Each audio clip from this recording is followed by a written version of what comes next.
제가 한 달 동안 여러분들에게 행복하게 살아가는 길, 룻기를 가지고 이제 3주째 설교를 하고 있습니다. 첫 번째 주일에는 행복한 조건 한 사람, 두 번째 주일에는 행복의 시작 만남, 그리고 이번 주에는 따라합시다. 행복의 우물. 다시 한번 행복의 우물, 배려. 네. 이 말씀 통해서 여러분들에게 행복하게 살아가는 모습이 분명히 있게 되기를 주의 이름으로 간절히 축복합니다. 오늘 3장의 줄거리를 한번 우리가 되짚어 보죠. 어느 날 나오미가 며느리를 불러다 놓고 이렇게 말하는 거예요. 아가야, 내가 행복하게 살 만한 가정을 찾아. 내가 한번 찾아서 너를 시집 보내야 되겠다. 여러분, 며느리의 재혼을 위해서 시어머니가 나서고 있는 것을 우리가 보게 되는 거예요. 그리고 점 찍어 놓은 결혼 상대는 얼마 전 룻에게 후하게 대접을 했던 보아스였습니다. 그런데 이 시어머니 나오미는 정식으로 혼담을 주고받는 것이 아니라 룻으로서는 매우 당혹스러운 방법을 제시하고 있는 것을 보게 되는 거죠. 당시에는 보리수확을 마치고 타작을 하는 마당에 모든 남자들이 다 모여서 밤을 지새는 풍습이 있었습니다. 이것은 추수에 대한 기쁨을 축하하려는 목적이 하나 있고요. 또 하나는 그날 밤에 도둑들이 이 곡식을 훔쳐가지 못하도록 지키기 위한 목적이 있었기 때문에 남자들이 다 밤을 새면서 그 타작마당에서 잠을 자는 거예요. 그런데 보리 타작을 하던 그날 밤에 보아스가 먹고 마시고 타작마당에 취해서 잠들어 있을 때 며느리에게 너 그 보아스 옆에 가서 눕다가 동치미를 담그라는 거예요. 동치미가 뭔지 아시죠? 동치미를 담그라는 거예요. 우리가 생각할 때는 얼마나 황당한 제안이겠습니까? 근데 오늘 우리가 읽은 본문을 보면 룻이라고 하는 이 여인은 이 시어머니의 제안에 아무런 토를 달지 않고 그대로 따르고 있다는 겁니다. 타작이 있던 그날 밤 예상대로 보아스는 일꾼들과 동네 사람들과 실컷 먹고 취해서 낯가리 곁으로 가서 누웠는데 모두가 잠든 그 밤에 룻은 시어머니가 시키는 대로 살그머니 다가가서 이 보아스 옆에 누웠다라고 하는 거죠. 보아스가 곤히 잠들었다가 새벽녘에 추워가지고 일어나 보니까 세상에 자기 옆에 여인이 하나 누워 있는 거예요. 누구냐? 물어보니까 자기는 룻이라고 정체를 밝히면서 자기를 품에 안아달라는 거예요. 여러분, 이 순간에 남자들의 반응은 보통 욕정을 따라 그 룻이라는 여자를 품에 안거나 아니면 이 여자, 이 해픈 여자, 뭐 이런 여자가 다 있어 나무라며 쫓아내는 것이 통상적인 모습이 아니겠어요? 그런데 이 보아스는 이 룻이라는 여자를 물리치지도 않고 나무라지도 않고 있다는 것이죠. 그러면서 룻에게 보아스가 이런 말을 해요. 당신은 복받을 여인이고 갸륵한 마음씨를 가지고 있고 정숙한 여인이라는 것을 내가 알고 있어. 집안간으로서 그대를 맡아야 할 책임이 내게 있지만 그대를 맡아야 할 사람으로서 더 가까운 친척이 있으니 먼저 그에게 물어보고 그가 맡겠다고 하면 그리하고 맞지 않으면 그때는 내가 당신을 맡겠소. 그렇게 이야기하는 보아스를 우리가 보게 되는 거예요. 이스라엘의 관습 중에 과부가 생기면 그 가문 안에서 그 여인을 맡아 책임져 주는 관습이 있었습니다. 이것을 성경은 기업 물을 자라고 표현하고 있는데 제가 여러분들에게 이 기업 물을 자가 어떤 의미인지를 이미 설교를 했습니다. 한 과부를 맡아서 책임진다라고 하는 말은 그 과부와 결혼을 한다는 건데요. 이 맡아서 책임지는 기업 물을 자는 두 가지 책임을 감당해야 되는 거예요. 하나는 이 과부를 전적으로 책임져 줘야 돼. 과부가 땅을 잃었으면 땅을 찾아줘야 되고, 돈을 잃었으면 돈을 찾아줘야 되고, 이 여자가 일평생 살아갈 수 있도록 책임을 져주는 거예요. 두 번째는 아이를 낳아줘야 되는데, 이 아이가 자기 아들이 아니야. 죽은 전 남편의 아이가 되는 거예요. 그러니까 이 계대 결혼, 한 여자를 책임진다라고 하는 것은 결코 쉬운 게 아니에요. 그래서 제일 가까운 친척 순으로 그것을 맡되, 나 안 한다 그러면 안 하는 거예요. 그럼 그 다음 친척이 다음 책임을 맡고 그렇게 넘어가는 것이 이스라엘 풍습인데요. 이런 배경 안에서 보아스는 대단히 진중하고 대단히 사려 깊게 처신하고 있는 것을 우리가 보게 된다라고 하는 것이죠. 보아스는 이 룻이라고 하는 여자가 자기 옆에 누웠지만 바로 나가면은 사람들이 웅성웅성할 거니까 내 옆에 새벽까지 누워 있으라고.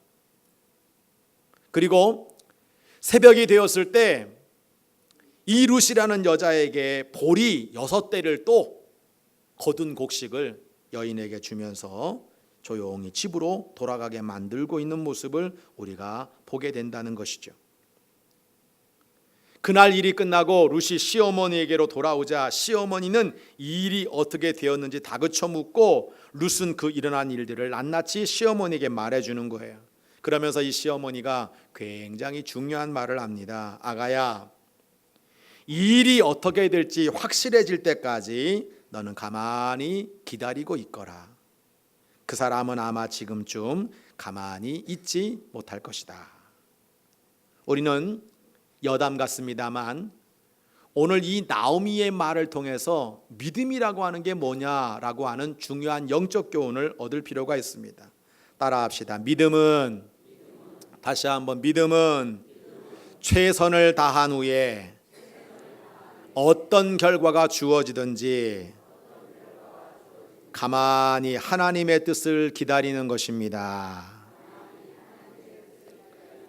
여러분, 믿음은 그런 겁니다. 우리가 최선을 다해야 돼요.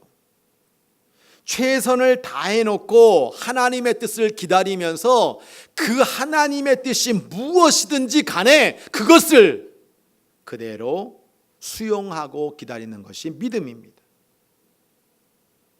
우리가 가만히 기다릴 때 하나님은 가만히 있지 않으시는 거예요. 사랑하는 성도 여러분, 이런 믿음으로 승리하시기를 주의 이름으로 축복합니다. 그러나 오늘 제가 여러분들에게 드리고 싶은 말씀은 이 3장의 줄거리를 통해서 이 3명의 주인공이 나오고 있는데 이 주인공의 말, 이 주인공의 행동, 그리고 그들의 이면 속에 담겨져 있는 행복하게 사는 길이 뭐냐? 그것은 바로 상대방을 향한 섬세한 배려가 있다는 거예요. 한번 따라해 보실래요? 내가 행복하게 살려면 배려가 있어야 됩니다. 할렐루야. 여러분, 오늘 우리는 먼저 이 룻을 위한 나오미의 배려를 생각해 볼 필요가 있어요. 여러분, 이 나오미는요, 이 며느리 룻이 행복하게 살아가도록 가정을 꾸며주려고 하는 배려를 하고 있는 것을 우리가 보게 되죠. 딸도 아닌 며느리예요. 이 며느리가 더 이상 고생하지 않도록 좋은 남편 만나서 가정을 이루라고 그렇게 배려하고 있는 나오미의 모습을 보게 된단 말이죠. 룻이 떠나가면 나오미는 어떻게 됩니까? 혼자 살아야 됩니다. 외로울 겁니다. 누가 먹여줍니까? 일해야 됩니다. 룻이라는 여자가 떠나가고 가면 나오미의 삶은 더 힘겨울 것이 뻔한 거예요. 그런데 이 나오미는 나의 노후보다 나의 행복보다 며느리 룻을 더 염려하는 배려를 해주고 있는 것을 우리가 보게 되잖아요. 여기에 시월드가 없어요. 죽은 아들만 생각하는 자기 주장, 자기 이기심이 없어요. 우리는 이 나오미를 통해서 배려의 모습을 보게 되는 거예요.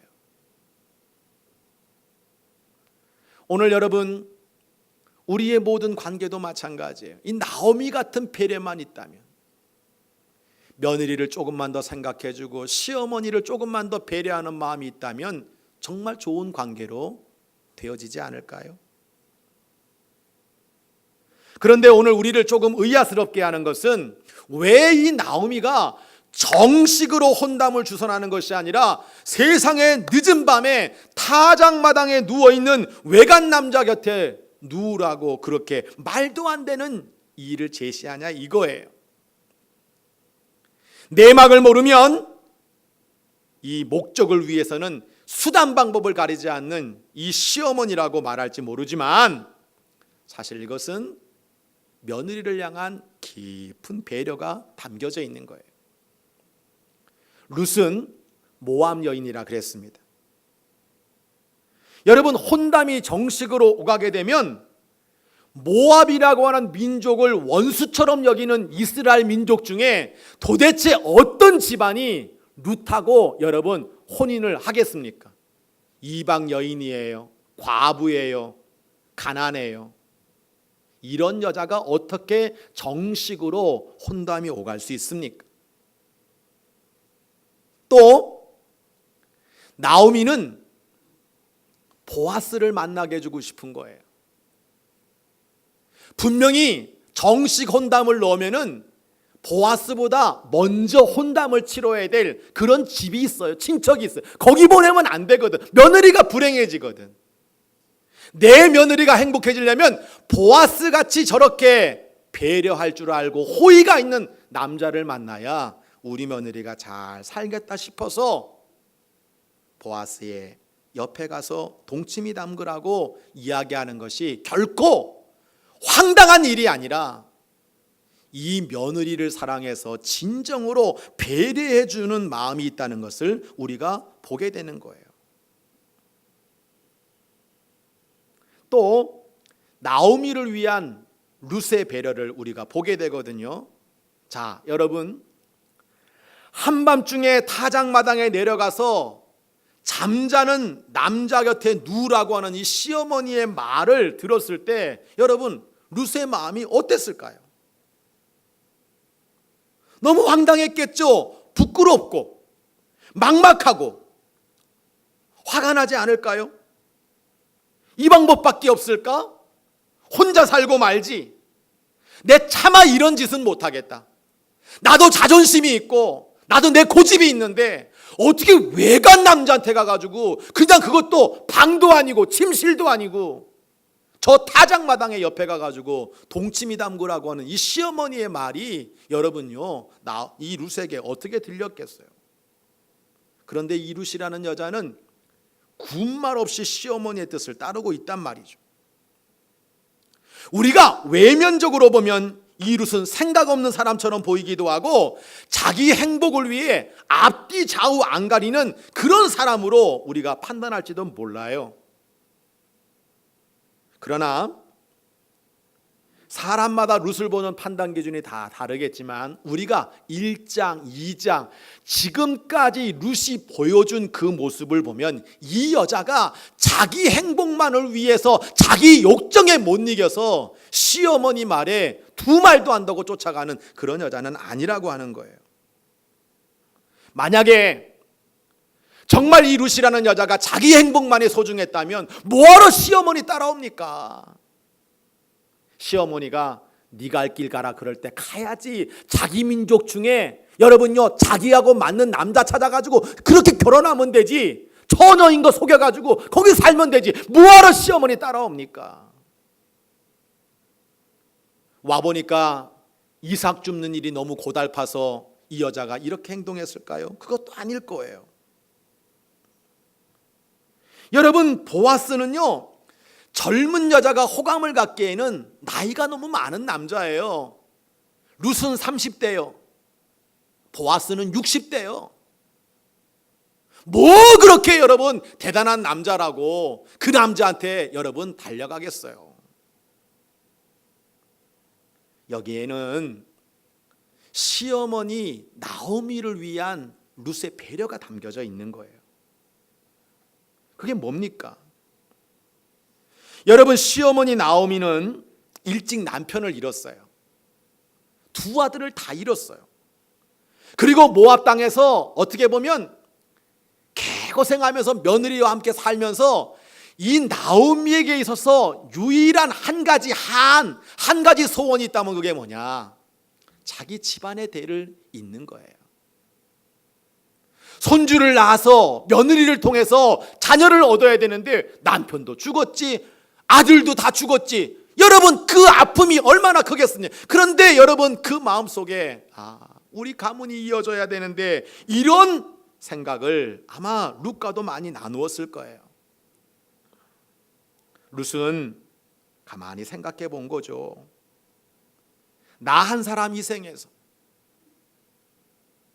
나 한 사람 여기서 죽어서 시어머니의 소원을 내가 이루어 드릴 수 있다면, 우리 시어머니가 행복할 수 있다면, 내가 생각할 때는 도저히 불합리하고 하고 싶지 않은 일이지만 나 그렇게 해야 되겠다. 이 룻의 깊은 배려를 우리가 보게 되는 것이죠. 또 룻을 향한 보아스의 배려가 있어요. 여러분, 이 남자 보아스는 또 얼마나 황당했겠습니까? 술 취해가지고 자고 있는데 낯선 여자가 동치미 담그자고 내 옆에 앉아 있어.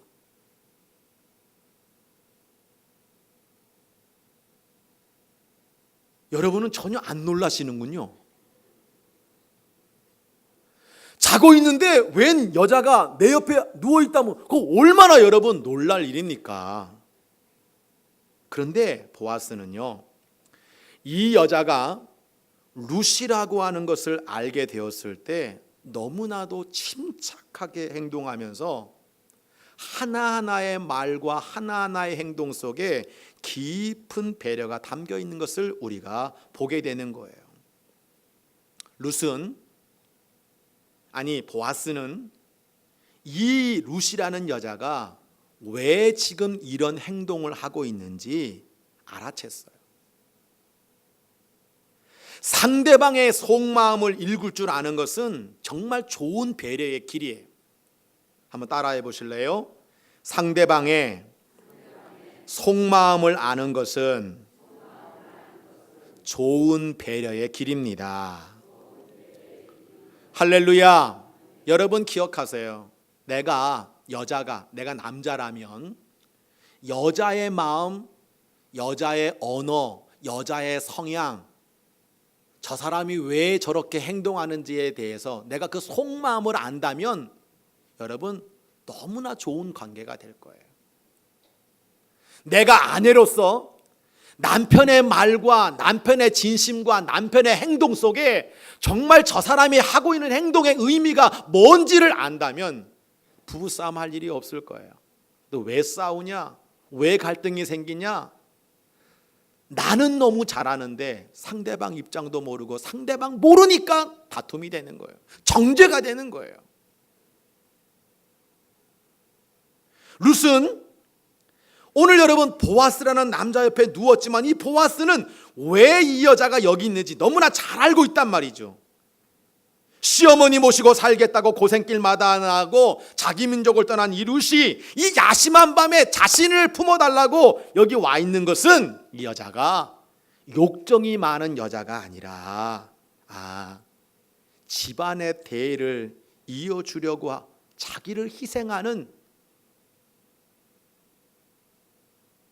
바로 그런 뜻 때문에 여기 누워 있다는 걸 이 보아스는 간파했다라고 하는 거예요. 그게 아니라면 굳이 나이 많은 보아스 무엇하러 만나겠습니까? 보아스는 이 룻의 마음이 느껴지니까 감동을 받게 되고 이 룻이 더 마음에 든 거예요.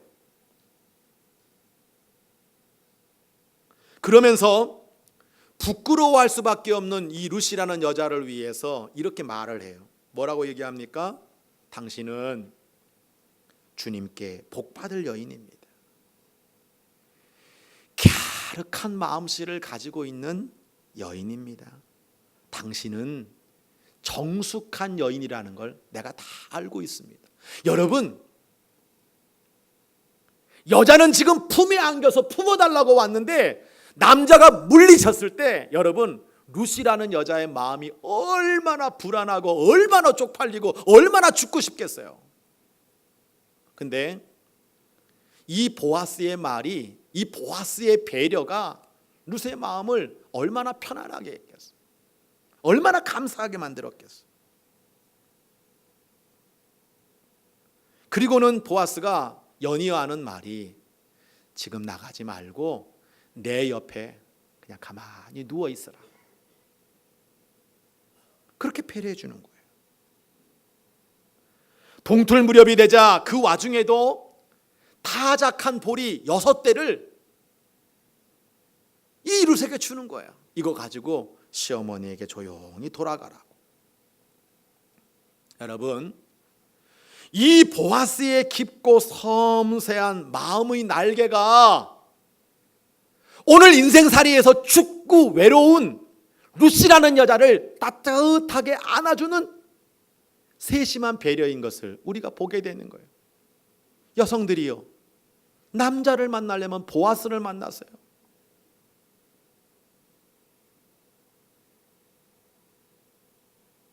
자신마저 오해할 수 있었던 그 순간에, 감정이나 욕망을 따라 충동적으로 행동할 수 있었던 그 순간에 보아스는 실수하지 않고 룻을 가장 고귀하게, 가장 따뜻하게, 사려 깊게 배려해 주는 모습을 우리가 보게 되는 거예요.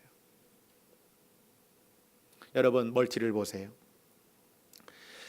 진정한 배려는 그 사람의 겉으로 드러난 행동이 아니라 속마음을 읽을 줄 아는 거예요. 제가 아까 말씀드렸죠. 우리가 배려의 삶을 산다고 하면, 저 사람은 왜 저렇게 했을까? 왜 저렇게 말했을까? 그 속사랑을 고귀하고 사려 깊게 대해주는, 그게 바로 진정한 배려예요. 자, 제가 오늘 이 설교 시간에 좀 야한 얘기를, 동치미 남구자 뭐 별 얘기를 다 하니까 여러분들이 살짝 긴장한 것 같아요. 긴장을 푸세요. 제가 오늘 이 세 사람의 모습을 보면서 영화 제목, 드라마 제목을 하나 만들었는데, 여러분 이렇게 했어요. 타작마당에 잠 못 이루는 밤. 타작마당에 뭐 못 이루는 밤? 잠 못 이루는 밤. 본문의 등장인물 세 사람을 가만히 보면요, 다 뜬 눈으로 밤을 지새웠을 거라고 하는 생각을 우리가 해보게 되는 거예요. 왜? 서로를 아끼고 사랑하고 배려하느라고. 나오미는 며느리 룻을 외간 남자 보아스에게 보내놓고 잠이 왔을까요? 어떻게 됐을까? 보아스가 우리 며느리를 받아줬을까? 아니면 쫓아내지 않았나? 밤새도록 고민했을까? 그래서 새벽녘에 이 룻이 돌아오자마자 어떻게 됐느냐, 무슨 일이 있었느냐 묻고 있는 이 모습만 봐도 나오미는 뜬 눈으로 밤을 샜을 거라고 우리가 생각해 볼 수 있는 거예요. 자, 룻은 잠을 잤을까요? 깊은 밤 사람들이 다 잠자기를 기다렸다가 술 취해 있는 그 보아스에게 살금살금 다가가서 그 남자가 덮고 있는 이불 속으로 들어가서 그 옆에서 이 남자 깰 때까지 여러분 기다리고 있는 룻의 심정을 생각하면 잠이 오겠슈? 여러분, 보아스가 잠자고 있는데 자기도 자면 어떻게 되겠슈? 여러분, 그 밤에 룻은 한숨도 자지 못하고 내가 어떻게 해야 되나 온갖 일로 뒤척였을 거예요. 보아스 마찬가지죠. 보아스가 룻과 만나고 룻과 대화한 다음에 잠을 잘 잤을까요? 자기 옆에 지금 이쁜 여자가 누워 있는데 잠이 와요? 나도 못 자요. 근데 가만히 생각해 보면 자기가 앞으로 해야 할 일이 너무 많은 거예요. 장로들한테 가가지고 먼저 기업 물을 자가 이게 되면은 룻이 글로 가야 되는데 그게 안 되게 하려면 어떻게 해야 되나, 내가 이 여자를 어떻게 해줘야 되나. 여러분, 옆에 여자 안겨놓고 자지 않았을 거예요. 밤새도록 이 생각 저 생각으로 잠을 못 잤을 거예요. 저도 이 세 사람 때문에 잠을 못 잤어요. 어젯밤에 가만히 생각해 보니까 내가 여러분 행복의 우물 배려라고 하는 설교를 하면서 내 자신을 돌아보게 되는 거예요. 어떤 가정을 생각하고 어떤 사람을 생각해 보고, 내가 목회를 해오면서 내가 정말 배려의 목회를 했나? 내가 참 그건 부족한데. 어느 순간 제가 2시 이후부터 그런 저런 생각으로 그 가정, 그 영혼, 그러면서 오늘 아침 5시인가 잠깐 잠들어가지고 6시 반에 일어나가지고 정신없이 준비해가지고 일부 예배, 저도 이 세 사람 때문에 잠을 못 자, 다 잠을 못 잤어요. 그래서 타작마당에 잠 못 이루는 밤이에요. 그런데 분명히 세 사람은 잠을 못 이루고 있는데 우리는 뭘 느끼냐면, 이 세 사람의 이 배려의 모습 때문에 아름답다, 감동적이다. 이게 행복하게 사는 길이구나. 우리는 느끼게 되는 거예요. 우리는 행복을 만들어가는 이 세 사람의 배려를 보면서 배려에 대한 정의를 몇 가지로 내려야 됩니다. 따라합시다. 배려는 말없이 베푸는 사랑입니다. 옆에 분에게 인사하세요. 제가 이제부터 말없이 당신을 배려하며 살겠습니다. 할렐루야. 여러분, 나오미와 룻과 보아스는 모두 말없이 상대방에게 마음을 쓸 뿐 서로를 자랑하거나 드러내지 않았습니다. 내가 며느리 시집 보낸다, 내가 시어머니 위해서 희생한다, 내가 과부 책임져 준다, 말하지 않았어요. 자기가 베푸는 선의를 자랑하거나 상대방이 알게 하는 건 더 이상 배려가 아니에요. 배려는 아무도 모르게 베푸는 사랑이에요. 저는 여러분들에게 얘기할 때 저는 사실은 공개하는 게 많아요. 공개하는 배려는 기쁨이 적어요. 그런데 명절 지나면서 때로는 과일 상자, 때로는 여러 가지 나도 모르는 사이에 나도 모르게 이렇게 베풀며 살았던 그 배려는 나에게 행복을 주고 기쁨을 주고, 그리고 그걸 받는 사람도 너무나 행복해하는 모습을 우리가 보게 되는 거예요. 사랑은 드러나지 않게 말없이 베풀어질 때 깊고 진정한 것이 되는 거예요. 참 묘하게도 배려의 가치는 드러나면 그 순간 물거품이 되지만 드러내지 않으면 오래도록 사람의 마음에 감동을 주고 은은한 향기로 남게 되는 거예요. 그래서 배려는 말없이 베푸는 사랑이에요. 또 따라합시다. 배려는 인간이 가진 하나님의 성품입니다. 여러분 저를 보세요. 배려만큼 하나님의 마음을 닮은 것이 없어요. 오늘의 주인공 세 사람은 서로가 서로를 배려하면서 서로에게 하나님의 역할을 해주고 있어요. 나오미는 우리 며느리가 진정으로 행복했으면 좋겠다. 우리 며느리 재혼시켜줘야지. 그러면서 룻에게 하나님 역할을 해주는 거예요. 룻은 나오미의 삶과 미래를 위해 자신을 바치는 하나님 역할을 하고 있는 거예요. 보아스는 룻을 포근한 날개로 덮어주는 하나님의 역할을 감당하고 있는데, 여러분 잘 들으세요.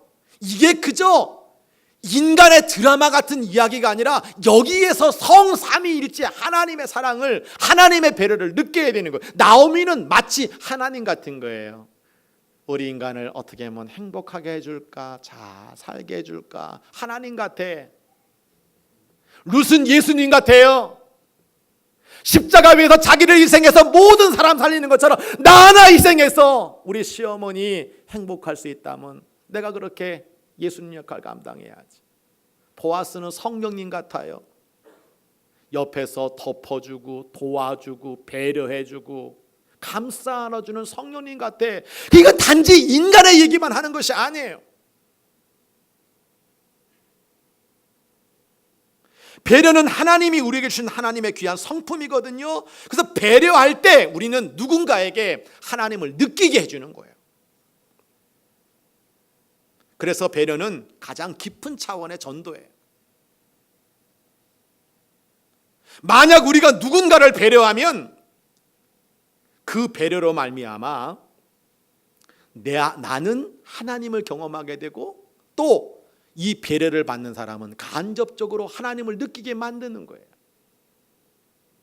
오늘 일부 예배 때 우리 교회 한 권사님이 7시 예배를 참석했더라고요. 내가 그럼 물었죠. 권사님 오늘 식사 당번이세요? 아니래.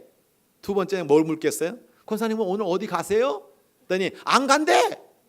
그래서 왜 일부 예배 오셨어요? 그랬더니 하시는 얘기가 우리 교회 새 가족하고 같이 예배 드려주려고 왔다는, 그거 배려예요. 그게 전도예요.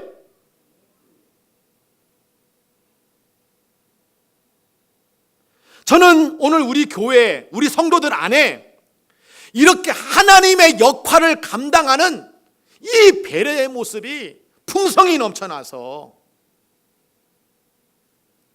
이것으로 말미암아 나도 행복해지고 배려를 받는 사람도 행복해지는 아름다운 생명의 역사가 넘쳐나기를 주의 이름으로 간절히 부탁합니다. 또 따라하세요. 배려는 그 은혜가 반드시 나에게 돌아옵니다. 여러분 이 세 가지를 꼭 기억하세요. 나오미는 그저 가여운 며느리 룻을 위해서 배려를 베풀었어요. 우리 며느리 행복해라, 재혼해라 그렇게 베풀었는데 결국 어떻게 됐어요?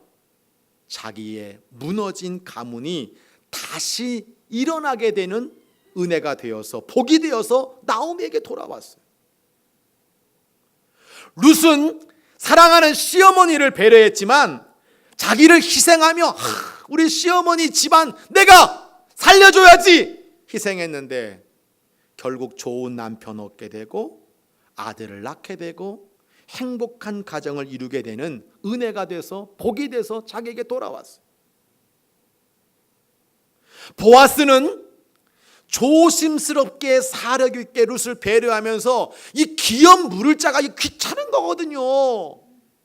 돈 다 챙겨줘야지, 새끼는 내 새끼가 아니지, 이거 싫거든요. 그럼에도 불구하고 이 룻이라는 여자를 배려해 줬을 때 오벳이라는 아들을 얻게 됐고요, 정숙한 룻이라는 아내를 얻게 된 것만이 아니라 여러분 우리가 4장 가면 느낄 수 있는 것처럼 오벳은 누구를 낳습니까? 이새를 낳아요.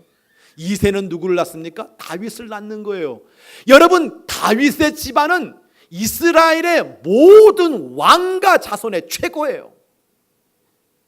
베들레헴은 저 변방에 보잘것없는 지역이에요. 그런데 그 지역에 있는 베들레헴에 보아스와 룻과 나오미의 이 배려 위에 다윗의 왕들이 태어나기 시작하고 그 다윗의 왕 맨 마지막에 예수님이 태어나는 거예요. 그러니까 육적인 복도 받고 영적인 복도 받고,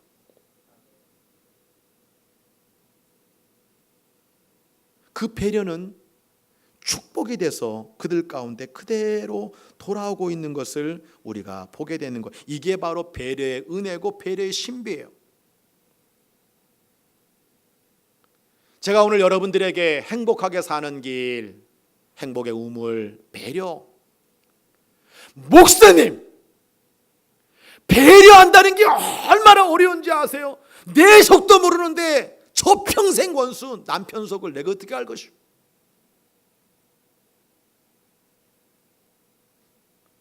가정에서 배려 잃어버리고, 직장에서 배려 잃어버리고, 나도 피곤한데, 나도 쉬고 싶은데, 거기서 나도 또 배려를 하라고 하십니까? 아이고, 배려는 너무 있는 겁니다. 여러분 오죽했으면 여러분요, SBS인가 배려 대한민국의 희망입니다, 뭐 이런 문구까지 내잖아요. 이게 쉬운 게 아니라는 것이죠. 근데 우리가 가만히 이 세 사람의 모습을 가만히 보면 결국 타작마당에서 자기 자신은 잠을 못 이루면서 너무나 힘든데 나중에 뚜껑을 열고 보니까 이 배려로 말미암아 자기가 행복해지고 자기가 복을 받고 그것으로 말미암아 하나님의 섭리와 하나님의 역사를 이루는 놀라운 매개가 되고 있는 것을 우리가 보게 되는 거예요. 다 함께 따라합시다. 배려는 행복의 우물입니다. 여러분, 사람들은 다 내 안에 우물이 있어요. 이 우물을 여러분요, 내가 길어서 다른 사람을 위해서 말없이 친절을 베풀어주는 배려, 드러나지 않게 따뜻한 손길을 나눠주는 배려, 조용히 뒤에서 그를 지지해주고 붙들어주는 배려, 이것이 내 우물에서 이웃에게 나누어지고, 또 그래서 여러분요, 내 우물물이 길어질 때 여러분, 그 사람은 행복해요. 그런데 내 우물을 내 거라고 탁 껴안고 앉아가지고 남들이 쳐다보지도 못하게 위는 잠궈버리고 자물쇠로 채워버리고 물은 기르지도 않고, 그러면 썩어요. 죽어요.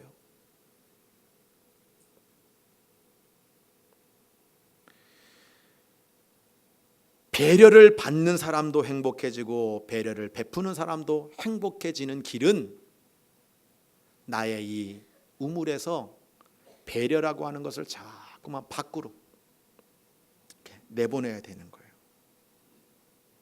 그럴 때 사람들은 하나님의 은혜를 맛보면서 그것이 나중에 보면 나에게 행복이 되어 돌아오게 하는 것이 바로 배려라고 하는 행복의 우물이란 말이죠.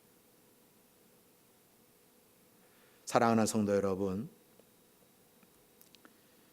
오늘 행복하게 사는 길이 뭘까 가만히 생각해 보니까 세 사람 모두가 다 자기들은 힘든데, 룻은 시어머니를 위해 배려하고, 시어머니는 며느리를 위해 배려하고, 보아스는 룻을 위해 배려하고. 근데 그게 나중에 가만히 보니까 자기들을 행복하게 만들고 하나님의 복을 받는 너무나도 귀하게 행복하게 살아가는 지름길이 되더라는 거예요. 오늘 우리가 살고 있는 이, 때로는 이 사회, 이 대광교회, 나의 가정, 나이가 소속되어 있는 모든 공동체 안에서 나는 어떤 배려의 삶을 살고 있는지 하나님의 말씀 앞에 돌아봐야 돼요.